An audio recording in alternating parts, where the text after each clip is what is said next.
I created Species Nutrition with one mission in mind: to provide bodybuilders and serious athletes with no-nonsense supplements that work.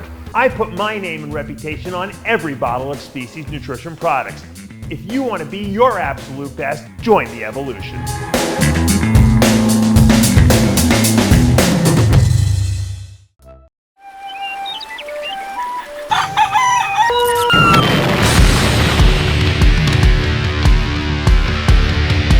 What is up? Final day of Hawaiian Shirt Week. It's Friday and the Midday Muscle.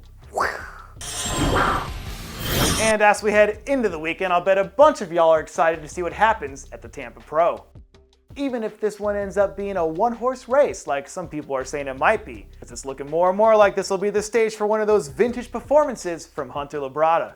We hear from sources that he landed down there in Tampa earlier in the week, and the general consensus from everyone who's seen him in person seems to all be pointing toward the same thing, which is him rolling into the prejudge and dusting everyone else in the lineup from the second he steps on stage. So unless someone pops right out of left field, my guess is that he'll be sitting pretty on Monday. Our guess is he'll be sitting pretty on Monday morning after he has his new qualification completely squared away. And one more quick note about the Tampa Pro. If it weren't for Hunter LABRADA making his season debut there, I think we'd be hearing a whole lot more about the men's open lineup there, because this is the second time this year I can remember there being a pretty decent sized event that wasn't even able to draw in 10 open competitors. The same thing happened a few weeks ago at the Toronto Pro, where they only had 7 or 8 guys in the open lineup, which feels kind of odd for this time of year, because historically there hasn't been an issue with this for most shows before Olympia weekend. Now this could just be an anomaly and not a big deal, or it could be a precursor to a trend that we'll see more and more down the road. It might be a result of rule changes. So where do you guys stand? Are the small men's open lineups just a blip on the radar, or do you think we're going to see more of this moving forward?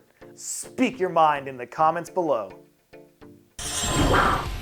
Speaking of competition rule changes that could have major implications down the road, how about this announcement from Tyler Mannion a few days ago about the new classic physique weight caps? If you're just hearing this for the first time, you probably aren't, you can get the full rundown from NPC News Online.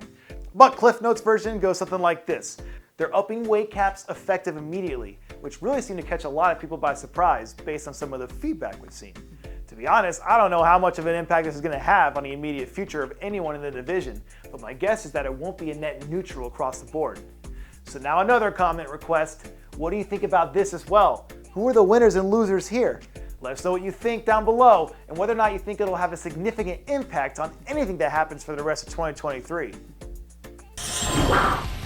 And now we're shifting over to a recent post from Breon Ansley that our writer Corey found interesting. If you'll recall, the only reason the former 2-time Classic Physique Olympia champ decided to switch to the 212 was because he was having such a hard time dieting down to make weight.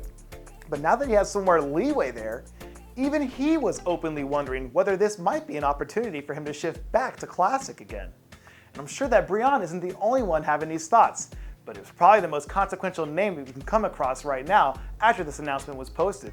And if he's feeling this way, I can guarantee you that there are plenty of other guys who are in the same boat. But I guess for now, this is going to be a wait-and-see approach, because we don't think we'll know what the full scope of the impact here will be until we get closer to November. And that will do it for this Friday's Midday Muscle. Keep it cool out there, drink the H2O. You see these things?